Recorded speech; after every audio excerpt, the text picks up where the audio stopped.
What is up and welcome back everyone. Today we'll be working on the Forester because, well, look it's in my garage on jack stands. So we'll be doing a couple of things in the next couple of videos. But the first thing is replacing parts that are either faulty or broken. So the first thing is, if you have an 04 Subaru or I think 05, any of the SG Foresters, they had a recall years ago with the lower control or lower A-arm or whatever, lower control arm. This guy, and mine so happens to be one of the ones that wasn't replaced. And it actually essentially has a hole right on this piece right here. Mine's got a hole rusting through, so it is pretty bad. So I want to go ahead and replace that before we're going alone on the trails and I have no lower control arm. So that's what we're doing today. It's going to be quite a bit of a process. As you guys know, my Forester is getting old. A little bit rusty. We're gonna have some fun getting all the bolts off. I've been spraying it with some deep creep and WD-40 to hopefully fix it. So this is what we're working with today. So as you can see, I've sprayed everything with deep creep. So we've got some sway bar bolts here we gotta undo. I'm not gonna be doing them up because we got some things going on there. So that's only a one-way trip. We got this bolt, big bolt right here. I think it's like a 19 millimeter. We've gotta remove that guy. And then we got two that attach to the chassis, and I believe they go past the subframe. Yeah, attached to the chassis, because you can see the hole through the subframe goes right here. And then we also got one on the bottom of the knuckle here, so we also got that to deal with. This one has a cotter pin, but hopefully they shouldn't be too bad. Just judging how bad those are, and some of the rust I've had to deal with on this Forester, this video might be a little rough, guys. I don't know, so join me. I've got some heat, I've got blow torches, I've got angle grinders, and I've got breaker bars and an impact gun. So hopefully one of those is going to remove those, but we'll have to see. So the first things first is we're going to actually be cleaning this one up a little bit. I just started, but I'm going to be removing some of the rust, like here it's kind of bubbling, whatever. Going to just be removing that because why not? We're putting on in a new one. So I'm going to take the angle grinder and just clean that up, a wire wheel, and then just spray it with some flat black, and then we'll get to start pulling some bolts. When compared to the lower control arm that I'm taking off the Forester, this one is completely rust-free, even with its little bit of surface rust. To ensure that the surface rust doesn't spread any deeper, I decided to take a couple hours before installing it and cleaning it up. I first hit all the surfaces I could with the wire wheel before getting into the tight spots with the Dremel. After all the surface rust was completely removed, I gave it a fresh coat of paint using some flat black rust paint. Well, while I've been painting that, I've been working on getting bolts undone on the Forester. And with that, I decided to go with the sway bar bolt first because, well, we've already replaced those, so they shouldn't have been too hard. Turns out they were actually pretty hard and pretty annoying, I have to say. The issue was the threads actually stick out, right? So once they stick out, they get grime and dirt on them, so it makes it really hard to thread the bolt through. I eventually ended up using just vice grips, as you can probably see down there, on the back side of the sway arm, and then just a breaker bar with a 15 mil, and it eventually came off. It looks like a storm's blowing in, so I've been working on that new one pretty good. So it's been primed, and it's just getting its final coat of paint on, so decided to show you the update on the sway bar. As I said, it wasn't too difficult, it's just a slow process of getting it through those really grimy threads. I think our next bolt I want to try to do is the front place. Actually, no, it's definitely where it meets the knuckle. We're gonna try that one because that one's really dirty too, so wish me luck. I'm gonna maybe heat it up and see what we can do to even get it to move. If we can't, I will catch up to you then. Check this out, it's spinning, guys. So, took the breaker bar, it took a punch, it actually took 3 punches, and it took the good old blue bottle, guys. So, what I had to do is, there's a cotter pin in there, so I went ahead and I tried to pry it out. Obviously it's not coming out, it sheared right off. So what I ended up doing actually was I went and took the punch and tried to punch it through. Didn't punch through, but I sheared it off enough where I could get the actual bolt or nut actually spun. So then I just applied a lot of heat, got it really sizzling, and then I was able to take it off with a breaker bar. But I think the next thing we're gonna try to tackle is this one right here. I have no idea how hard it's gonna be, but I'm gonna get the breaker bar, and I think it's a 19 again, and see if we can make it move. Well, I know I said I was doing that one on the inside. It wasn't working out, so I decided to try something else. I actually did the one back here, and it actually turned out alright. So I just used a lot of heat, and then I used good old breaker bar, and I just kind of actually moved, this is a trick Adrian showed me, is move the bolt back and forth, maybe not try to undo it first, but push it, or bolt it in more, and then go backwards, and it actually started creaking that way, so then I can move it the other way. The only issue, this bolt is really stuck in there, so I have to use a breaker bar every spin. I try to use a ratchet, and I could not, so it's the breaker bar all the way, I guess, to get this guy completely out. And once we get this out, we got one on the back and then the one over there. Success, we got the bolt out. It's actually a grade 9 bolt, and it's freaking huge. It's a 19 mil, and there's 2 of these we got to deal with, so hopefully the other one I can get out about as easy as this. Might toss this in some liquid because there's like this white powder. I'm assuming that's like factory thread lock maybe, so be good to clean the threads before we put it back. But yeah, I'm gonna maybe tackle the next one. I'm gonna play around with this other one again. If it doesn't move, I'm gonna go to the other one of these and hopefully get it out too. And there's bolt number 2. It's the exact same one as the other one we pulled out, but look at it, it's almost brand new. I'm surprised. Another one. All we got is that last one that's in the center. I'm gonna apply a lot more heat this time and just pry on it a little bit harder, and hopefully we can get it out. So we're in quite a predicament now. So it's kind of hard to see, but I'll show you guys. So we're working on that same bolt that I was talking about before.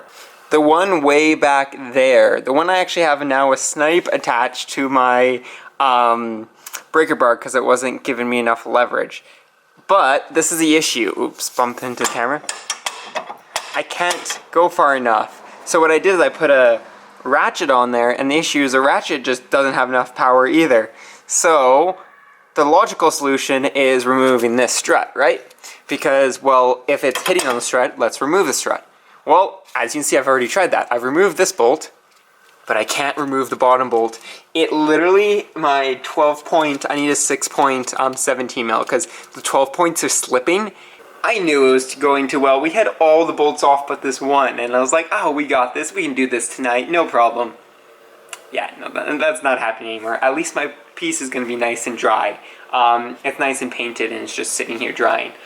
Success! We got it. So I had to use a snipe on a ratchet, and I could just get enough room where it made a click, you know, like when it breaks free. It did that once or twice, and then it finally moved.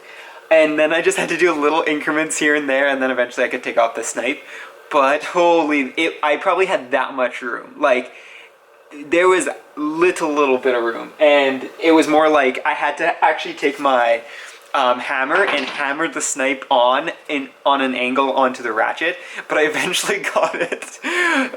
Would not recommend doing that. Honestly, I'd probably just take out the strut if I was you, because that little tab there gives you about that much room to play with, so not a lot, but theoretically we should be able to pop this off.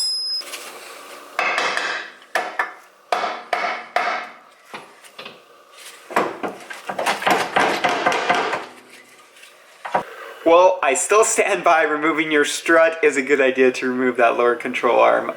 It's not coming off. I don't know what's its deal. It seems to be that it's binding on like the place where it connects to the knuckle. I hit it with a hammer, it's not coming out. But another fun fact is my axle just fell apart. It was going so good, guys.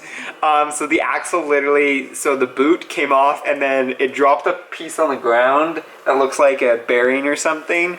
And the cup is still in the transmission, or the diff, I guess that'd be. So yeah, I think I'm gonna call it a night right now and look up to see, maybe I'm missing something. Maybe it's like a press fit or something that I have to like jump on to get off or something. But I'm gonna take a look at that, and then I'm gonna maybe try to source a new axle and maybe try to get this strut off, because I think the strut might be our only option to get off before we get the lower control arm. So I'm gonna do a little bit of research and I'll see you in about 2 seconds. Well, check out what's on the ground beside me, guys. That stupid lower control arm. It's like 3 p.m. the next day and I got it off. So essentially what I ended up doing, if you ever want to do this on your super rusty Forester, is I ended up actually turning the wheel so that I got as much tie rod as I could on this side. So I turned it this way, or turned it that way. And then it gave me as much tie rod where I could swing the lower control arm actually over and around the subframe, because theoretically you're supposed to be removing the subframe, but I'm not doing that. So you swing it around the subframe, then you turn the other way to pull that tie rod in, and then that brings the whole A-arm actually kind of like out here, and then you get your biggest, heaviest hammer, and you hit it as hard as you can, and it'll eventually come off of the knuckle in that ball joint. That was a journey, and we're halfway through, because now we gotta install the whole thing. And also, I did not get this bolt off. I think we're gonna angle grind it, because I've tried heat, I've tried pretty much everything. But before we do that, let's just take a look at the A-arm. This is why you need to be checking your A-arms. Because this was recalled, this was the recall issue, or why it was recalled, is it likes to rust through right here. And Subaru replaced them, not all the cars were changed, obviously mine wasn't. The other side got it changed, I think it was a junkyard car though, because it had markings on it. This one never got changed, and as you can see, there is literally a hole in the mount. And this all came out of it when I was hitting it with the hammer. That's supposed to be right there. So yeah, check your A-arms if you have a Subaru Forester. Well, we're starting to make progress again. I went ahead and I drilled out the bottom of the ball joint because, as I said, the actual cotter pin that goes in there was seized in there so badly that it wouldn't move. So drilled it out, got it out finally, and actually I think that's our last thing before we go ahead and put our lower control arm, our good lower control arm, back in the car. So with that being said, I'll show you guys what I did with the cotter pin. So I just picked up another cotter pin to check the size and just drilled it out till I could fit this cotter pin all the way through so that the nut doesn't fall off, and then I just have to clean up the threads with a cold chisel. And yeah, there we go. So this is prepped, and I got my anti-seize and torque wrench right here, so we should be able to go ahead and install everything. I also wire brushed the threads on the bolts, so those should all be good to go. So what I'm going to do is I am going to anti-seize it, just because I might be installing the STI lower control arm someday, and that would just help so much if it wasn't as much of a pain as it was. Some people say reduce your torque spec. I'm not. I'm just going to go with, I think it's like 110 on the back ones, like 95 up front. Like, it's a lot. So I brought out the big torque wrench so we can make sure everything's torqued to spec. So yeah, let's go ahead and install it. I think we should be able to do this in half an hour. Let's hope.